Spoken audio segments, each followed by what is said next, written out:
Dr. Elias Mercer stood alone in his lab, fingers poised over the control panel of the time stasis device. It had taken him 10 years of work, a lifetime of obsession, and the quiet dissolution of his personal life to arrive at this moment. If the calculations were correct, he was about to steal a second from time itself. The machine hummed, a low, thrumming vibration that resonated through his bones. A cluster of copper coils and dark vein tubing pulsed like the ventricles of an artificial heart. The display flickered. Ready. Elias swallowed, his throat dry. 1 second, he whispered, as if the words themselves might curse the attempt. He pressed the button. The world stopped. He felt it before he saw it. A shift in reality, a wrongness that pressed against his skull. The lab froze mid-motion, papers suspended in the air from the draft of the ceiling fan, the steam from his coffee hanging like glass. The sound of the humming machine had been replaced with an utter, crushing silence. Elias exhaled, feeling godlike. It had worked. Then he saw it. In the farthest corner of the room, something stood. At first he thought it was a shadow, cast by the dim fluorescence above. But shadows didn't have height, they didn't have shape, and they certainly didn't tilt their heads in acknowledgement. It was tall, impossibly thin and featureless, a vague smear of darkness with the suggestion of limbs. The longer he looked at it, the less defined it became, as if its presence was an argument against form itself. His pulse hammered. This thing, it hadn't been there before. Elias blinked. The world shuddered as time resumed. Papers fell to the desk, coffee splashed back into motion, and the low hum of the device returned like a deep breath being drawn. The figure was gone. Elias stumbled backward, his mind grasping for logic, for a reason. He hadn't imagined it. He knew that it had been there, inside the stolen second, watching. Had he seen it, or had it seen him? A cold sweat crept down his spine. He stared at the button, the machine, and the empty corner where the figure had stood. He should have stopped. He should have never pressed it again. But curiosity is a cruel master. His hand hovered over the button, and he pressed it. The lab froze again. Elias clenched his jaw, his fingers tightening over the edge of the desk as his eyes darted across the room. His breath came out in short, sharp exhales, clouding the still air like cold mist. "Where are you?" He turned. There were 2 of them now. The first stood in the same place as before, tall, thin, wrong, but the second had moved closer, just inside the doorway, half in, half out, like it had been caught mid-step. Elias forced himself to move, to test the limits of the frozen second. His body felt heavy, as if wading through thick water, but the figures remained unchanged, featureless stains of darkness standing against the sterile white walls. The closest one had no face, but something about its posture suggested it was looking at him. He stepped forward. The moment he did, a sensation rippled through the air, something like static crawling under his skin. The frozen second felt thicker, denser, as if reality was trying to push him out. The figures did not react, not yet. He wanted to reach out, to test their tangibility, but something deep in his instinct screamed at him not to touch them. The second ended. A violent jolt. Sound roared back to life. The hum of the machine, the quiet rustle of air through the vents, the distant murmur of the city beyond the lab. Elias stumbled backward, his stomach twisting in nausea. The figures were gone, but something was different. The lab felt off, like a stage set where someone had shifted the props slightly askew. He turned to his desk. His notebook, the one he had been writing in just an hour ago, was gone. No, not just gone. Erased. He searched frantically, papers overturned, drawers yanked open, but there was no trace of it. He checked the security feed, but the last recording of him writing was missing. He turned back to the device, heart pounding. They hadn't just been watching, they had done something. His hand shook as he hovered over the button again. If 2 had appeared this time, how many would come next? Elias exhaled shakily. He should walk away. He should destroy the machine, burn his notes, and forget any of this ever happened. Instead, he pressed the button again. The world froze. Elias braced himself, the weight of the frozen second pressing against his skin. He knew what to expect this time, or at least he thought he did.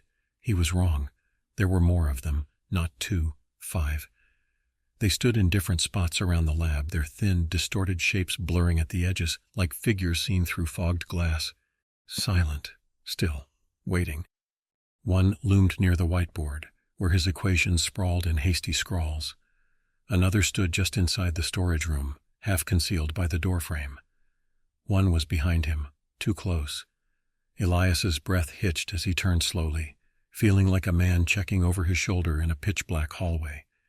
It was there, not inches away, but close enough that if it had a face, he would have seen his own reflection in its eyes.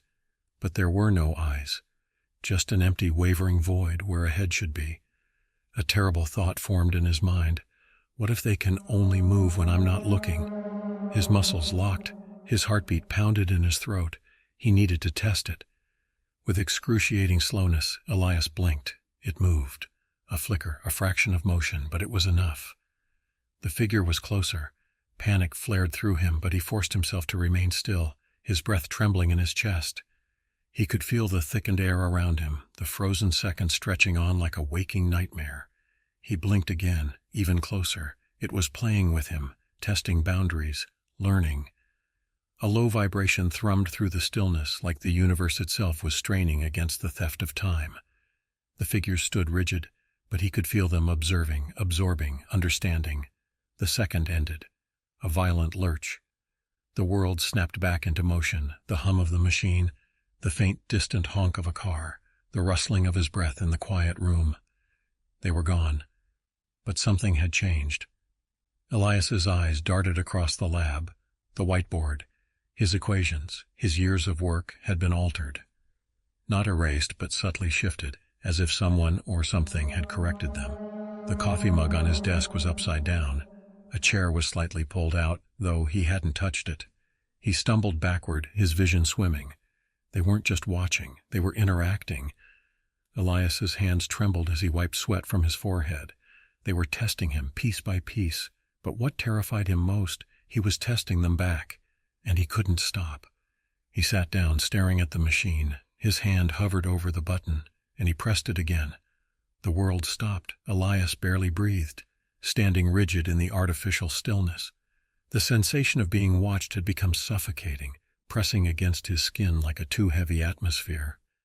This time the figures were everywhere, a dozen, no more, some clustered in the far corners of the lab, still as gravestones. Others lurked near the walls, the door, the windows. One stood directly in front of the camera, its faceless head tilted, as if peering into the lens. Elias had seen enough horror films to know what this meant. They were aware of being recorded.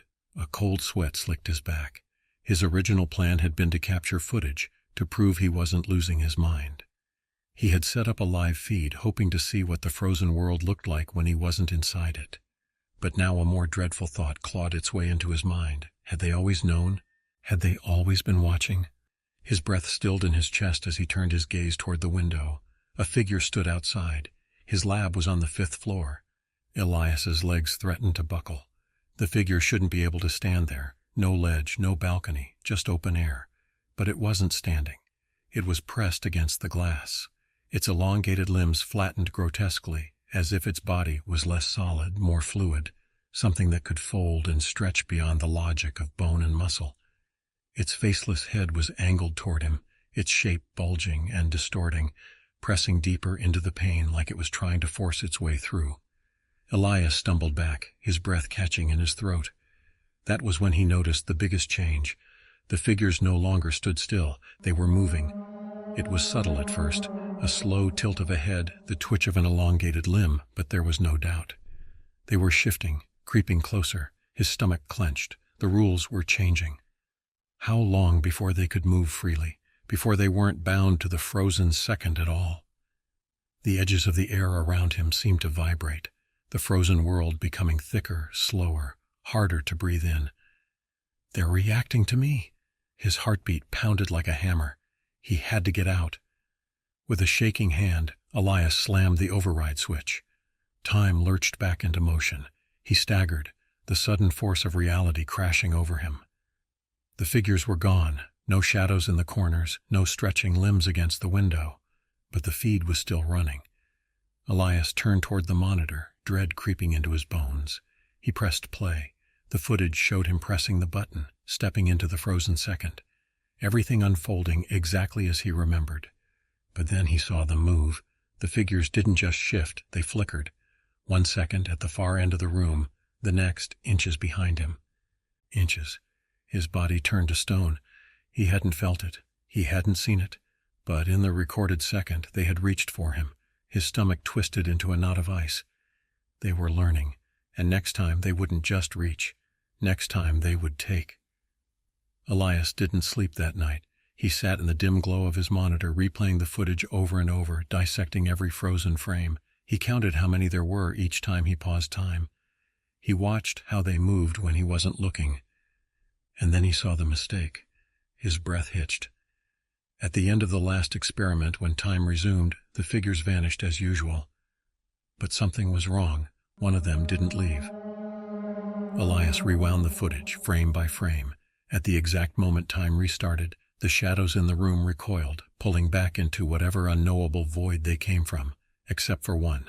It didn't vanish like the others, it simply stayed.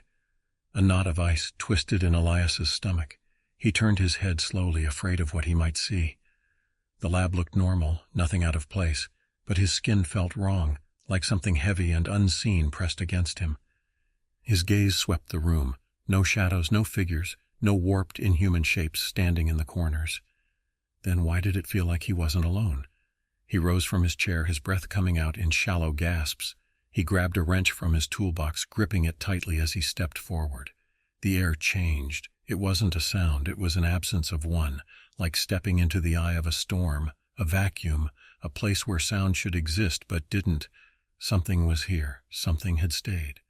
Elias scanned the room, forcing himself to move, to look. His muscles ached with tension, his skin prickling with a deep, primal fear. He reached out, hand trembling, pushing aside equipment, checking every shadow. Nothing. And yet, a feeling remained, a weight in the air, an awareness that did not belong to him. His eyes flicked to the reflection in his monitor, and his stomach dropped. There, behind him, it stood in the doorway, motionless. No definition, no eyes, no mouth, just a mass of dark, wavering space in the vague shape of a human. Waiting. Watching. Elias spun around. Nothing was there. His pulse hammered against his ribs. His reflection had shown it, but reality did not. He took a step back, gripping the edge of his desk. He knew what this meant. It was still here, just beyond his perception. Waiting for the next time, he paused time. His breath came fast, too fast. He turned toward the machine, the glowing button still illuminated, begging for his touch. He had one last thought before he pressed it again. If one of them stayed, how long before more do? Elias barely left the lab over the next few days. He didn't trust the outside world anymore. Every time he looked away, something felt different. Subtle things at first. His keys, gone from the counter where he always left them. A missing notebook he had spent years filling. Then it got worse. His couch, an entire piece of furniture, was missing from his apartment. He stood in the empty space where it had been, heart hammering, trying to convince himself he had moved it. But he knew better. They had taken it. And no one else noticed. He called his sister, fumbling through an awkward conversation before casually asking, "Hey, you remember that blue couch I bought last year?" She hesitated. What couch? His skin went cold. She had sat on it. She had visited his apartment, drank coffee, watched movies on it. And now she didn't even remember it existed. Elias hung up, staring at the empty space in his living room. It hadn't just been removed, it had been erased. The realization hit like a cold knife to the gut. The more he stole from time, the more it stole back, but it wasn't just objects. He dug through old photo albums, his fingers shaking as he flipped through the pages. A birthday party, a childhood vacation, a blurry picture of a woman he once loved but hadn't seen in years. His stomach dropped. Some faces were missing, not scratched out, not blurred, gone, as if those people had never existed. His breath hitched, cold sweat beating on his forehead. Had he done this? Had his experiments peeled them out of reality one by one, like pulling loose threads from a fabric until the whole tapestry unraveled? His hands shook as he grabbed his phone and scrolled through his contacts. Names missing, numbers he didn't remember deleting. His own mother's name wasn't there. Panic surged in his chest. He dialed manually, barely able to see past the adrenaline burning in his skull. The call rang, once, twice. Then This number is not in service." Elias sat there, listening to the empty tone, his heartbeat thudding like a war drum. It was too late. Time had taken her back. His hands trembled as he turned toward the time stasis device, its humming light casting eerie shadows across the lab. He knew what he had to do. He had to stop, destroy the machine, never press that button again. Instead, he found himself staring at it, his fingers twitching toward the controls, because there was one thought gnawing at the edge of his mind, whispering with an awful certainty. If time had taken his mother, then where had she gone?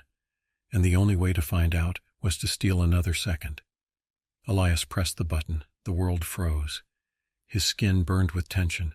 His breath caught in his chest like a trapped insect. He had done this too many times before, but this time, he listened.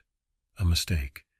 The silence was wrong. It wasn't just the absence of sound. It was something deeper, a void where sound should have been but wasn't allowed to exist. And then, beneath that terrible absence, something stirred. A voice. No, voices. At first, they were nothing but a vibration at the edge of perception, like a radio signal buried beneath layers of static. A low, wet murmur that slithered through his mind, crawling into the spaces between his thoughts. He strained to understand. And then, they laughed. Not human laughter, not even close. It was thick and gelatinous, a sound that seemed to move, like something being pulled through a slit in reality. It oozed through the frozen second, folding in on itself, expanding, contracting, a thing too large for sound, too ancient for language. Elias clamped his hands over his ears. It didn't help. They knew him now. They had always known him, but now they were acknowledging it. He turned, his gut twisting in dread. The figures were closer.